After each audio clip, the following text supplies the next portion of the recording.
Yo creo que el Caribe es la zona de Colombia que entiende mejor lo que significa que la energía esté cara.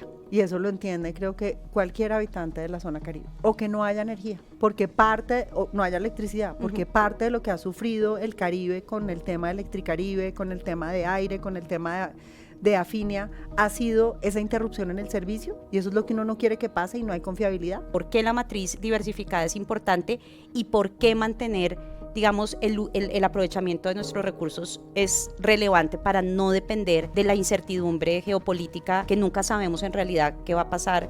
Y cuando pasa, se da uno cuenta que no estaba preparado para esos riesgos que son a veces impredecibles. La seguridad energética lo que le permite a uno es tener la certeza de que uno va a tener la energía que necesita.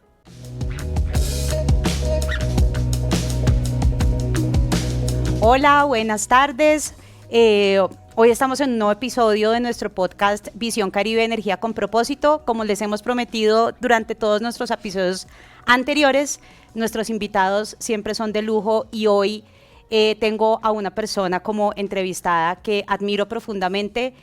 Trabajé con ella y reconozco todo su liderazgo en los temas energéticos, en gestión pública, pero también ella dejó un hermoso legado de reconocimiento y posicionamiento de la mujer en un sector que conocemos altamente masculinizado como ha sido el sector energético.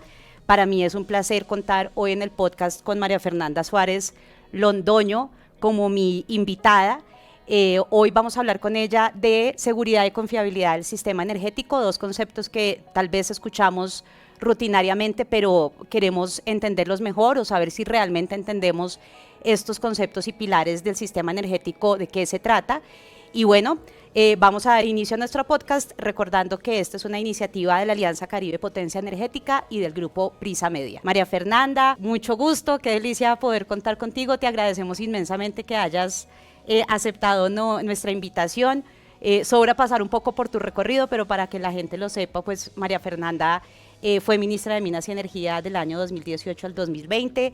En los años anteriores un recorrido muy profundo en el sector público, en diferentes sectores como el sector del Ministerio de Hacienda, ocupó cargos directivos en Ecopetrol, fue líder mientras ocupó el cargo de ministra en instalar, digamos, un poco las políticas públicas y la visión alrededor de la transición energética. Y bueno, es una voz más que experta y más que conocedora de estos temas. Así que, María Fernanda, gracias por acompañarnos.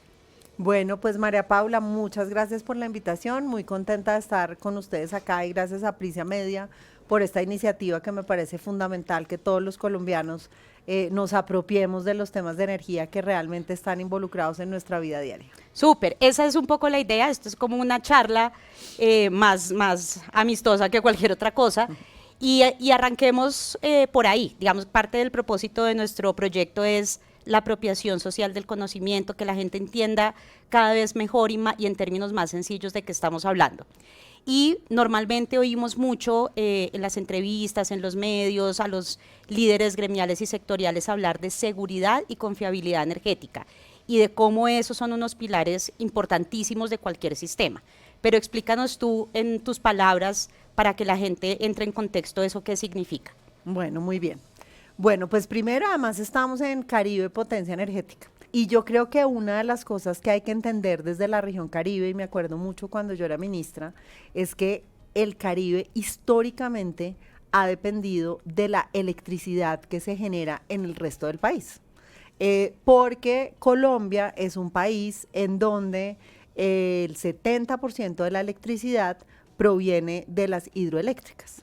Y las hidroeléctricas están sobre todo concentradas en Antioquia, pues mayoritariamente hay hidroeléctricas en el Huila, hay hidroeléctricas en otras partes, pero Antioquia es el mayor productor. Entonces, el Caribe tradicionalmente ha tenido que importar electricidad del resto del país. Y con la transición energética, pues hay como todo un cambio de dónde están los lugares en donde se produce la energía. Y creo que es muy importante para el Caribe como primero tener conciencia de esa gran oportunidad que hay en el tema de generación de electricidad, tanto en la energía solar como en la energía eólica. Y me acuerdo mucho cuando era ministra, y estábamos en todo el programa de transición energética y estábamos preparando la subasta de energías renovables, pues que fue la que hicimos, que fue tan exitosa en el ministerio, y nos sentábamos con los gobernadores, con los alcaldes, con las diferentes poblaciones a mostrarles por qué el Caribe era una potencia a partir de ese momento. Y ahí me devuelvo, digamos, al tema de la seguridad. La seguridad energética lo que le permite a uno es tener la certeza, eso es seguridad energética, de que uno va a tener la energía que necesita. Y esa energía que necesita es muy importante entender que tiene como al menos 3 fuentes necesarias de energía, que no es electricidad. Entonces, lo primero es que la electricidad es la de los bombillos, es la que utilizamos para conectar el celular, típicamente. Pero los energéticos y la seguridad energética también es que yo tenga la gasolina para echarle a la moto o el diésel para echarle al camión que trae los huevos, o tenga el gas, que es el tercero, digamos, muy importante en el tema de seguridad energética, para poder prender la estufa y hacerme el café todas las mañanas. Entonces, cuando hablamos de seguridad energética para los colombianos, parte de lo que estamos haciendo es asegurando que todos esos energéticos estén disponibles en las cantidades que haya. ¿Qué pone en riesgo la seguridad energética? Entonces, cuando uno tiene seguridad energética, uno dice, yo tengo de dónde sacar esos energéticos, ¿cierto? ¿Qué pone en riesgo la seguridad energética muchas veces? Ahora que, por ejemplo, tenemos una gran discusión en el Caribe, que es una potencia en gas, de si va a haber suficiente gas en el país o no. El gas tiene 2 roles. El gas tiene un rol, bueno, diría que 3 roles, pero primordial, para los ciudadanos lo más visible son 2. El gas tiene un rol primero para la estufa, y es fundamental, y muchas veces para los calentadores de agua que se necesitan menos cuando estamos en zonas cálidas. Pero el gas para cocinar es fundamental. Y si se nos acaba el gas en Colombia, se nos pone en riesgo la seguridad energética. ¿Por qué se pone en riesgo la seguridad energética? Porque al acabarse en Colombia, empezamos a depender de importar gas. Y tenemos que traer ese gas importado, por ejemplo, desde Estados Unidos. Y si Estados Unidos dice, como estamos viendo en estas guerras comerciales, un día, yo no les vendo más gas, pues estamos en problemas. Y porque tampoco tenemos tanta capacidad en el país no es como que mañana diga, no, ahora todo el gas lo tengo que importar y yo pueda entrar ese gas al país, porque ese gas viene por tuberías, y para que el gas entre hay que hacer todo un proceso que es, hay que licuar el gas en el sitio y cuando se llega aquí se vuelve a regasificar y eso es como una infraestructura, eso es un barco que se conecta y esa infraestructura hay que hacerla. Entonces, cuando nosotros empezamos a depender de importación de nuestros energéticos, ponemos en riesgo la seguridad energética. Cuando también se pone en riesgo la seguridad energética, cuando uno no hace un buen cálculo de cuánto es lo que los colombianos van a necesitar desde el punto de vista de esos energéticos. Entonces, por ejemplo, estábamos hablando del gas para cocinar, pero el gas también tiene otro uso que es muy importante y es el gas para generar electricidad. Yo la electricidad la genero con hidroeléctricas, la genero con térmicas y esas térmicas en Colombia en la mayoría son gas, tenemos un pedazo de carbón, pero es un pedazo pequeño, y el resto es con las energías, digamos, renovables no convencionales como eólicas y solar. Pero como la eólica fluctúa de acuerdo a la velocidad del viento y la solar pues solo da sol de día, el gas siempre entra a sustituir eso que no está. Y por eso tenemos que asegurar que toda la matriz, digamos, energética haya. ¿Qué es muy importante en la seguridad energética? La diversificación, porque en la medida en que uno puede tener más fuentes de energías disponibles, cuando hay menos sol, entonces entra, por ejemplo, el gas. Cuando hay fenómeno del Niño y hay menos lluvia, entonces, típicamente cuando hay menos lluvia en el Caribe, entonces eso me sustituye. Entonces, si yo tengo todos los energéticos en mi matriz, incluso carbón, hace que yo pueda utilizar siempre los recursos más eficientes. Yo creo que ahí has tocado dos temas que para nosotros desde la Alianza son muy importantes y es, el primero, la importancia de seguir trabajando fuertemente en el aprovechamiento de todos los recursos energéticos de los que tenemos disponibles, en esa diversificación de la matriz que tú mencionabas. Y yo quisiera que nos explicaras un poco mejor esa diversificación, qué significa, porque a veces pareciera que la agenda de transición energética, que ahorita vamos a preguntarte un poco más sobre eso, que la agenda de la transición energética fuera incompatible o fuera, digamos, contradictoria con la agenda de fortalecer la diversificación de la matriz energética, como si uno estuviera haciendo dos ejercicios diferentes, en realidad no.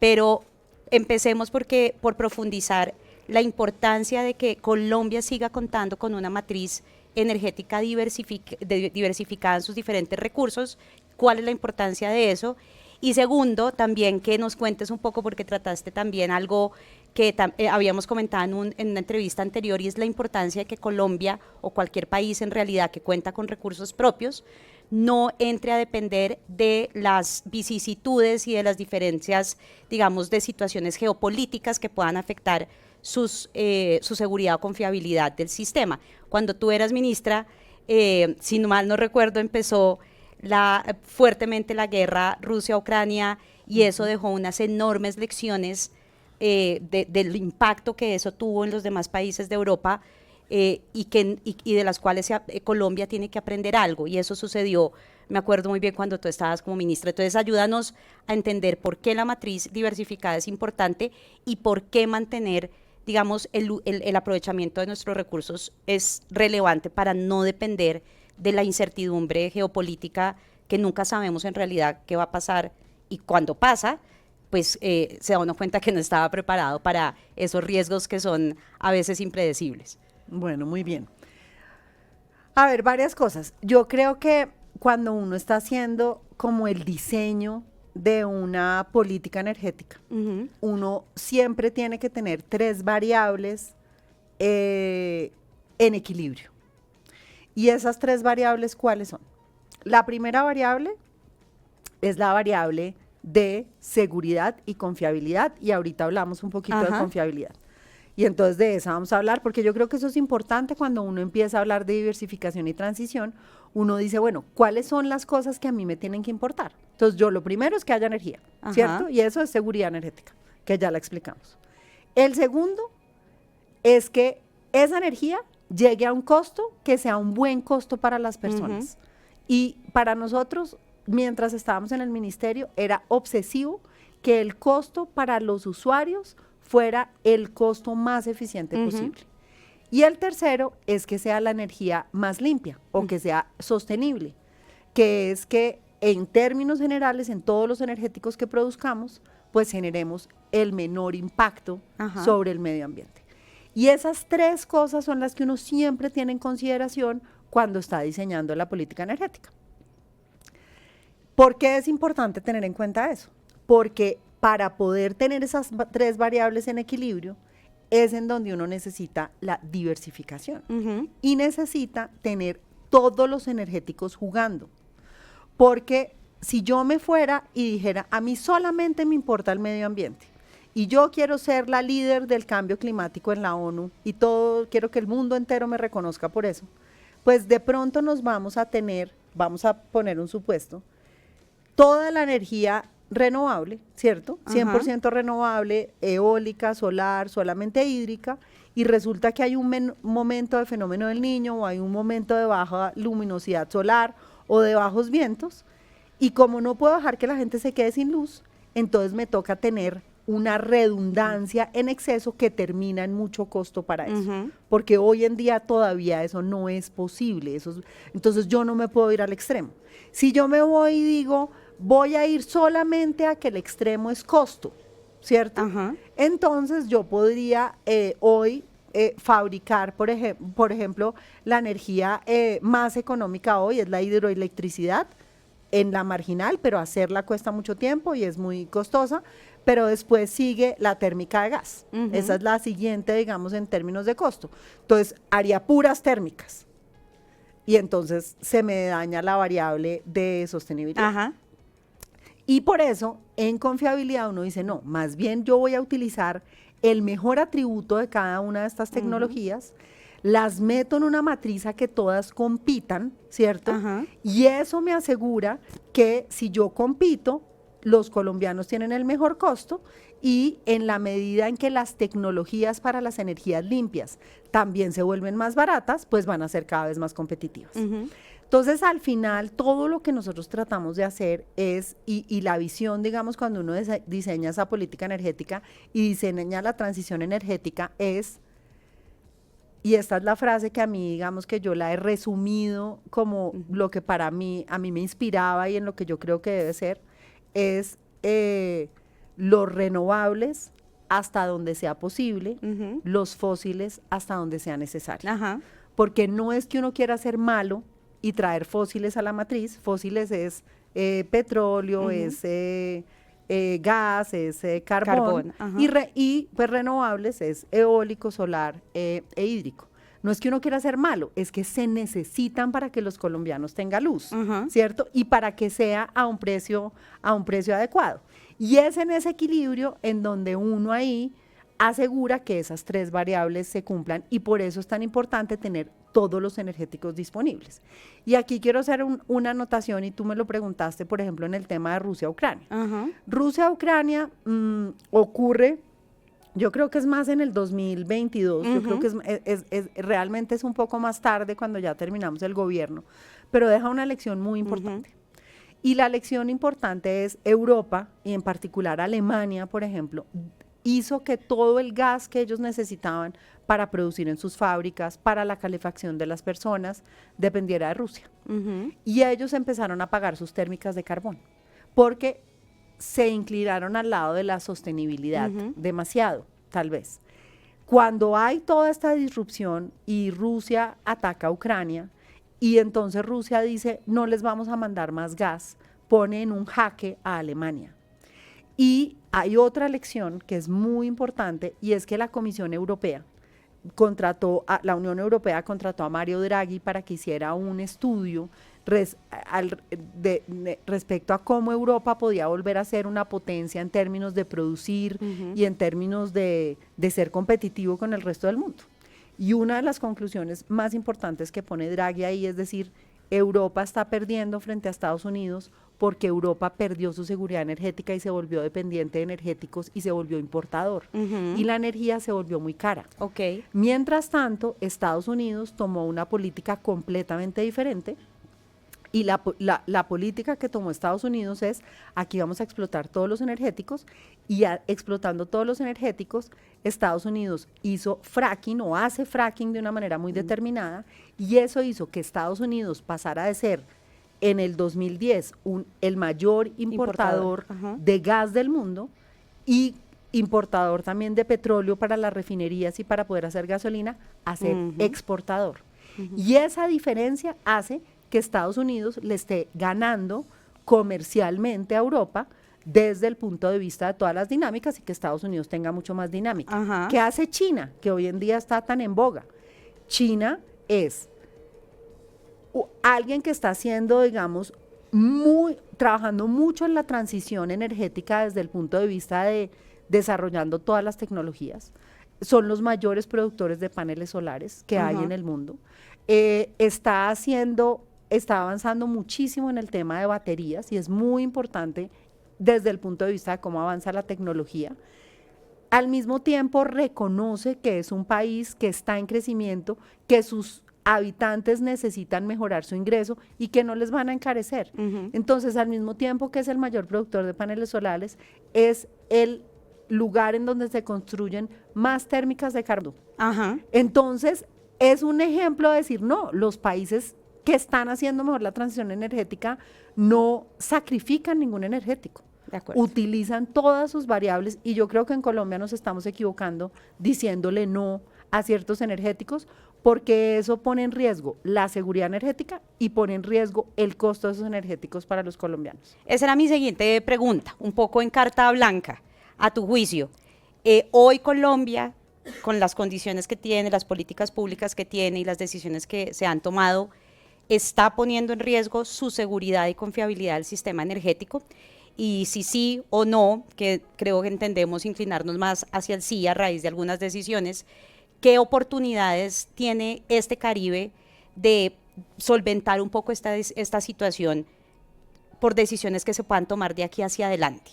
Ya no mirando más hacia atrás, ni el hoy, sino hacia adelante, ¿qué puede el Caribe ofrecer y potencializar? Bueno, yo creo que el Caribe es la zona de Colombia que entiende mejor lo que significa que la energía esté cara. Uh-huh. Y eso lo entiende, creo que cualquier habitante de la zona Caribe. O que no haya energía, porque o no haya electricidad, porque parte de lo que ha sufrido el Caribe con el tema de Electricaribe, con el tema de aire, con el tema de Afinia, ha sido esa interrupción en el servicio, y eso es lo que uno no quiere que pase y no hay confiabilidad, y que sea cara. Ajá. Entonces el dolor lo tiene el Caribe, y la solución la tiene el Caribe. ¿Y por qué tiene la solución el Caribe? Porque tiene 3 cosas, digamos, de oportunidades que son increíbles. Lo primero, lo que hablamos, todo el tema de recursos renovables, ¿cierto? Uh-huh. Entonces, ahí ha habido muchas dificultades en la aprobación de la línea de transmisión, porque no es solamente la fuente en donde se genera la energía, sino las torres de transmisión son muy importantes. Sí, como toda la cadena de abastecimiento de principio a fin. Todas las líneas de transmisión. Acuérdense que al principio del podcast les dije que el Caribe siempre importaba. Entonces, las líneas de transmisión están hechas para llevarle energía al Caribe. Okay, de aquí para no allá. Para que el Caribe mande energía al resto del país. Ya. Y si en el Caribe, en La Guajira y en todos los municipios no dejan que se construyan las torres que le llevan la energía del Caribe al resto del país, pues el Caribe no va a poder aprovechar esa potencia. Entonces, esa es una de las cosas que hay que trabajar, para que todas esas energías renovables, el viento, y aquí para que los caribeños sepan, el viento en La Guajira tiene una velocidad que es el doble de la velocidad del promedio del viento mundial. Wow.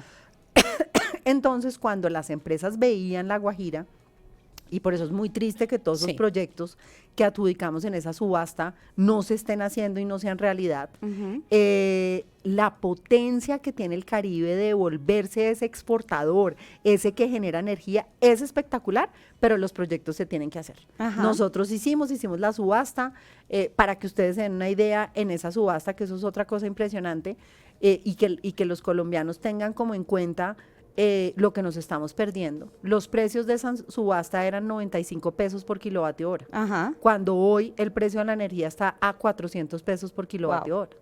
Entonces, perdimos una oportunidad enorme como colombianos de tener energía limpia y energía barata. Entonces, lo primero es es construir las plantas, hacer que las plantas eólicas sean realidad, seguir construyendo las solares, pero construir la transmisión para que pueda ser. Y la segunda gran oportunidad que tiene es todo el tema de fracking. Claro. O sea, en toda la cuenca, digamos, del Magdalena Medio, hay una oportunidad desde el punto de vista de producción de gas y de producción de petróleo enorme. Y en donde Colombia se está equivocando es en dejar esos recursos enterrados, en vez de que se conviertan en energía más barata para los colombianos y en ingresos para los colombianos para sortear todas las necesidades sociales.